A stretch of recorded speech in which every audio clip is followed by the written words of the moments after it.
welcome to Talon. Talk.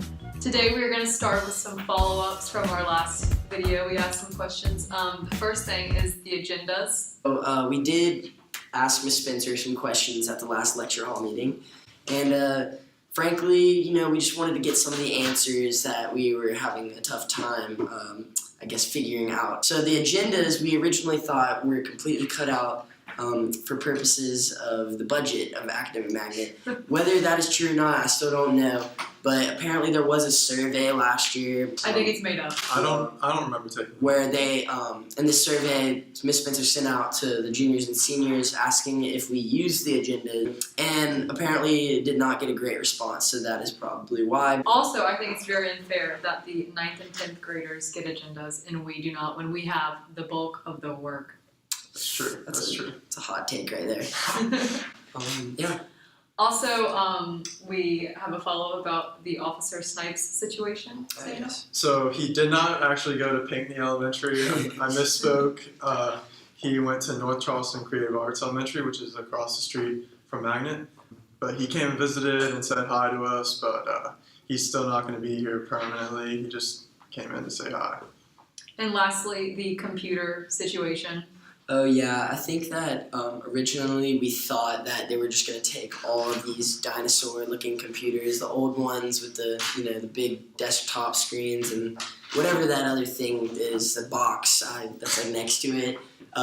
We thought they were going to take all of those out of the classrooms, but apparently it's an optional thing that teachers can decide to do. But I heard only about what was the figure? Like half a dozen teachers actually decided to take them out. So it's not as bad. And then again, there's always the library to print, but it's kind of far away, so it'll be good exercise. The Jewel situation. Yes. So they took it to this extreme of banning it in Israel just a couple days ago. So Do you think there's like good reason behind that? Yeah, for sure. It's like a plague almost. Like almost everybody younger than 18 is using it, and that's or has seen somebody. Yeah. use it. This is an epidemic going on in the United States, particularly in high school. Yeah. What are the health impacts of the Jewel?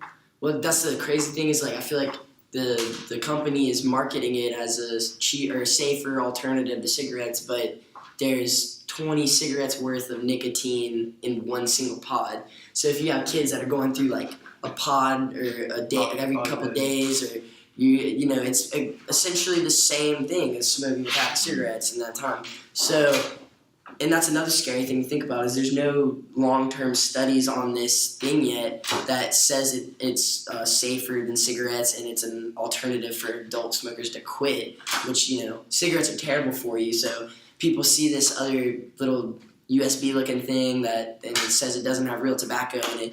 You have all these kids who want like mango flavors, mint flavors, fruit. I think they're definitely marketing to teenagers. Because it gets kids absolutely hooked on it. And, I think anyone here has seen somebody use a Juul. It's really scary that they don't really have any information on it and what it does to your body because it's so new.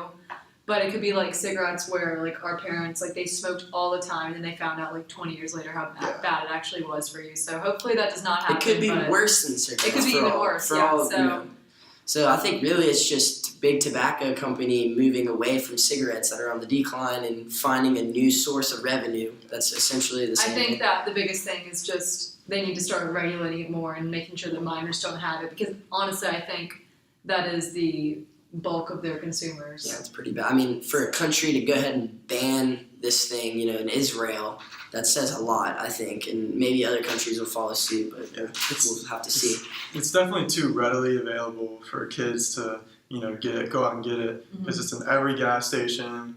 You could just say you're 18, and some places won't even ID you. So how do you know that, Sam? Samuel is 18, I'm 18, so it doesn't matter. Only joking. Next subject we're going to be talking about a little bit more often, you'll notice, is our sports recaps. What happened last week, Sam? So we killed Charleston at the Whoa! time. It was like 54, I think, to 20. 58. 58. Raptors put on a show. We had a great student section. It was very fun. Had a great time. We need to get that size of a crowd at every sporting event. Not just football this year. Volleyball, soccer. So we have a great student section and student life, and we need to keep that up. Yeah. And we're gonna be coming back, with more episodes here soon. So stay tuned, y'all, and thanks for watching. Thanks for tuning in. Goodbye. See you next time.